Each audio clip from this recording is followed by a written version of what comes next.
పకడ్బందీగా అభ్యర్థుల ఎంపిక చేపట్టాయని అన్నారు మాజీ మంత్రి నారాయణ. వీలైనంత త్వరలో మిగిలిన అభ్యర్థుల్ని ప్రకటిస్తామని అన్నారు. 5 ఏళ్ల సీఎం జగన్ ప్రభుత్వంలో అరాచకం కొనసాగిందని అన్నారు. వైసీపీలో గౌరవం లేకనే ఎంపీ వేమిరెడ్డి ప్రభాకర్ రెడ్డి లాంటి వారంతా వైసీపీని వీడి టీడీపీకి వస్తున్నారని అన్నారు. నెల్లూరు జిల్లాలో టీడీపీ భారీ విజయం సాధిస్తుందని అంటున్న మాజీ మంత్రి నారాయణతో మా ప్రతినిధి Mahesh face to face. TDP Janasena మొదటి జాబితా ప్రకటించగానే ఆ రెండు పార్టీల్లో కూడా జోష్ ప్రారంభమైంది. నెల్లూరు జిల్లాలో దాదాపు 6 సీట్లు కేటాయించడం జరిగింది. దీనికి సంబంధించి మనతో పాటు మాట్లాడేందుకు మాజీ మంత్రి నారాయణ ఉన్నారు. వారిని అడిగి మరిన్ని వివరాలు తెలుసుకున్నాం. ఏమంటారు సార్, ఈరోజు రెండు పార్టీలు కూడా చాలా జోష్గా ఉన్నట్టు? ఖచ్చితంగానండి. తెలుగుదేశం పార్టీ అధినేత మాజీ ముఖ్యమంత్రులు నారా చంద్రబాబు నాయుడు గారు, జనసేన పార్టీ అధినేత పవన్ కళ్యాణ్ గారు ఎంతో ఎక్సర్సైజ్ చేసి వాళ్ళిద్దరూ ఎన్నోసార్లు కూర్చొని డిస్కస్ చేసి ఈరోజు తెలుగుదేశం పార్టీలో 94 మంది అభ్యర్థుల్ని, జనసేన పార్టీలో 5 మందిని యాక్చువల్గా అనౌన్స్ చేశారు. మన నెల్లూరు జిల్లా ఉమ్మడి జిల్లాలో అయితే 6 కాన్స్టిట్యున్సీకి యాక్చువల్గా పేర్లు అనౌన్స్ చేయడం జరిగింది. నెల్లూరు టౌన్కి యాక్చువల్గా నా పేరు అనౌన్స్ చేశారు. ఖచ్చితంగా ఈసారి నెల్లూరు ఉమ్మడి జిల్లాలో 10 సీట్లు గెలుచుకోవడం జరుగుతుంది. అలాగే రాబోయే రోజుల్లో అంటే మీ ప్రభుత్వం ఏం చేయాలనుకుంటుంది? ఇప్పుడు చంద్రబాబు చెప్తున్నారు రాష్ట్రానికి జనసేన టీడీపీ రెండు అవసరం, రాష్ట్రం కోసం మేము కలిసామని చెప్పి. ఖచ్చితంగానండి. యాక్చువల్గా ఈ యొక్క అరాచక పాలన చేస్తున్న ఈ ప్రభుత్వం అంటే ఇక్కడ నేను చెప్పేది కాదు, రాష్ట్రంలో ఎక్కడ తీసుకున్నా, ఈ రాష్ట్రంలోనే కాదు పక్క రాష్ట్రాలలో కానీ ఎక్కడైనా డిస్కషన్ అదే జరుగుతుంది. ఆంధ్రప్రదేశ్లో అరాచక పాలన జరుగుతుంది. ఇది ప్రజాస్వామ్యం లేదు. ఇక్కడ ప్రజాస్వామ్యం పూర్తిగా తుడిచిపెట్టుకుపోయింది. ఇక్కడ ప్రజల చేత ఎన్నుకోబడిన నాయకులు లేరు. ఉన్న నాయకులు కూడా వాళ్ళు ఏదైతే చేస్తున్నారని ఈరోజు అంటున్నారు. ఖచ్చితంగా 2024లో తెలుగుదేశం జనసేన రెండు పార్టీలు కలిసి ప్రభుత్వాన్ని ఏర్పరుస్తాయి. ప్రజలకు సుపరిపాలన ఇవ్వడం జరుగుతుంది. సార్, గత ప్రభుత్వంలో రాజధాని భూముల సేకరణ ప్రపంచంలో ఎక్కడ లేని విధంగా చేశారు. అలాగే టిట్కో ఇల్లు ఇలాంటి పథకాలు ఎన్నో మీరు స్వయంగా మీ చేతుల మీద చేపట్టడం జరిగింది. ఇప్పుడు ప్రజెంట్ ఈ 5 ఏళ్ల నుంచి వాటిని చూసి ఏమనిపిస్తుంది? అంటే యాక్చువల్గా అమరావతి రాజధానికి ల్యాండ్ పూలింగ్ చేయమని ఆ రోజు ముఖ్యమంత్రిగా ఉన్న నారా చంద్రబాబు నాయుడు గారు జనవరి 1వ తేదీ 2015లో జీవో ఇవ్వటం జరిగింది. జనవరి 1, 2015. అది 2015 ఫిబ్రవరి 28వ తేదీకి 33,000 ఎకరాలను సేకరించాం.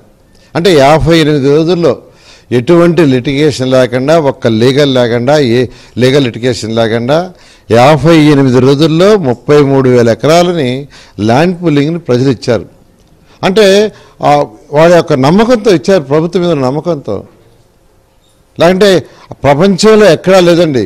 హార్వర్డ్ యూనివర్సిటీ, అమెరికాలో ఉండే హార్వర్డ్ యూనివర్సిటీ దీన్ని కేస్ స్టడీగా తీసుకున్నది. కేస్ స్టడీగా తీసుకొని మమ్మల్ని ఇన్వైట్ చేస్తే అప్పుడు నేను బాలక మా అధికారులను పంపించాను. అలాంటి ఎందుకు ఇచ్చారండి ల్యాండ్స్? అక్కడ రాజధాని వస్తుంది, రాష్ట్రానికి ఒక డెవలప్మెంట్ ఉంటుందనే ఉద్దేశంతో దాన్ని నాశనం చేశారు. ఈ విధంగా ఒక అరాచక పాలన కంప్లీట్గా. ఖచ్చితంగా 2024లో తెలుగుదేశం ప్రభుత్వంలో ప్రజలకు సుపరిపాలన ఇవ్వడం జరుగుతుంది. సార్, టీడీపీకి క్యాండిడేట్లే లేరన్నారు నిన్న మొదటి దాకా. ఈరోజు చూస్తుంటే రోజు కూడా మీ నెల్లూరు సిటీలోనే దాదాపు 100 మంది జాయిన్ అవుతూ ఉన్నారు. చేరికలు పెద్ద ఎత్తున సాగుతూ ఉన్నాయి. ఏమంటారు ఈ పరిస్థితి? ఒక్కసారికి ఎంత మార్పు? ఎందుకంటే అంటే ఒకసారి జనసేనతో పొత్తు పెట్టుకున్నప్పుడు వాళ్ళతో కలిసి ముందుకు పోవాలి. కలిసి ముందుకు పోయేటప్పుడు వాళ్ళతో కూర్చొని డిస్కస్ చేయాలి. ఎందుకంటే ప్రజాస్వామ్యంలో ఉండే మనం, అది కూడా ప్రజాస్వామ్యమే. వాళ్ళతో మాట్లాడేటప్పుడు ఖచ్చితంగా కూర్చొని డిస్కస్ చేయాలా. అందుకని ఇద్దరు నాయకులు ఎన్నోసార్లు కూర్చొని డిస్కస్ చేసి లిస్ట్ అనౌన్స్ చేశారు.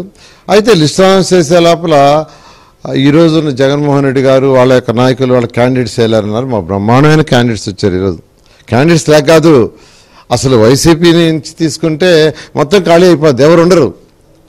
ఎవరు ఉండరు, మిగిలేదు ఒక జగన్మోహన్ రెడ్డే. మీరే చూశారు నెల్లూరు ఉమ్మడి జిల్లాలో ఎంతమంది వచ్చారో ఈరోజు మీకు అందరికీ తెలుసు. ఈరోజు ఇక్కడ ఉన్న రాజ్యసభ సభ్యుడు తీసుకుంటే యాక్చువల్గా వేమిరెడ్డి ప్రభాకర్ రెడ్డి, ఆయన డబ్బు కోసం పార్టీలో చేరలా. ఆయనకు బోల్డ్ అంత డబ్బు ఉంది. అనేక దేశాల్లో ఆయనకి మైన్స్ ఉన్నాయి, డబ్బులు వస్తున్నాయి. డబ్బులు కోసం చేశారు, గౌరవం కోసం చేశాడు. గౌరవం కోసం, ప్రజల సేవ కోసం చేరాడు. కానీ ఆయన గౌరవం లేదు. నేనున్నాను, నాకు డబ్బులు అవసరం లేదండి, నేనేమి డబ్బులు సంపాదించాల్సిన, నా పిల్లలాగా చక్కగా చేసుకుంటున్నారు. 4,500 కోట్లు బిజినెస్ చేస్తున్నారు, హ్యాపీగా ఉండారు. నేను కూడా వచ్చింది ఏంటంటే గౌరవం కోసం. ఈరోజు తెలుగుదేశంలో నాకు ఆ గౌరవం ఉంది. ఈరోజు తెలుగుదేశంలో నాకు ఆ గౌరవం ఉంది. కానీ జగన్మోహన్ రెడ్డికి ప్రజల చేత ఎన్నుకొనబడిన వాళ్ళకే గౌరవం ఇవ్వాల. ఇంకా ప్రజాస్వామ్యం ఎక్కడ ఉంటుంది? కాబట్టి ప్రజాస్వామ్యం అక్కడ లేదు. అందుకనే వాళ్ళందరూ వలస రావటం జరిగింది. ఇంకా ఎన్నో వింతలు కూడా చూస్తారు. మీరందరూ లెట్ us వెయిట్. సార్, మొదటి జాబితా విడుదల చేశారు. మొత్తం ఎన్ని జాబితాలు ఉంటాయి? అవి ఎప్పుడు రిలీజ్ అయ్యే అవకాశం ఉంది? 2, 3 లేదు. అండ్ యాక్చువల్గా ఇప్పుడు 94 మనం వాళ్ళకి 5 చేసామండి. వాళ్ళకి సుమారుగా 24 దాకా ఇస్తామని ఒక డెసిషన్ జరిగింది. అయితే వాళ్ళు కూడా క్యాండిడేట్స్ని ఎక్కడెక్కడ పెట్టాలో ఈక్వేషన్స్ ఉంటాయి. అంటే ఫిమేల్, తర్వాత బీసీ, ఎస్సీ, ఎస్టీ అంటే ఫిక్స్డ్ సీట్స్, బీసీ కేటగిరీ, ఇవన్నీ బేరీజ్ చేసుకొని వీలైనంత తొందరలో మిగతా వాళ్ళని కూడా ప్రకటించడం జరుగుతుంది. రాష్ట్రం కోసం, ఏపీ అభివృద్ధి కోసమే జనసేనతో టీడీపీ పొత్తు పెట్టుకుందని, రాష్ట్రం కోసమే ఎన్నికల్లో అందరూ కలిసి ఐకమత్యంగా ముందుకు వెళుతామని నారాయణ చెప్తున్నారు. అలాగే గత ప్రభుత్వ హయాంలో ఎన్నెన్నో అభివృద్ధి కార్యక్రమాలు చేశామని, అభివృద్ధి కార్యక్రమాలే గెలిపిస్తాయని కూడా ఆయన ధీమా వ్యక్తం చేస్తున్నారు. రెండో జాబితా, మిగిలిన జాబితాలు కూడా త్వరలోనే విడుదల చేసే అవకాశం ఉందని అంటున్నారు. ఇదే పరిస్థితి. వీడియో జర్నలిస్ట్ షాకిర్ కుమార్తో మహేష్ బాబు, ఏబిఎన్ ఆంధ్రజ్యోతి, నెల్లూరు.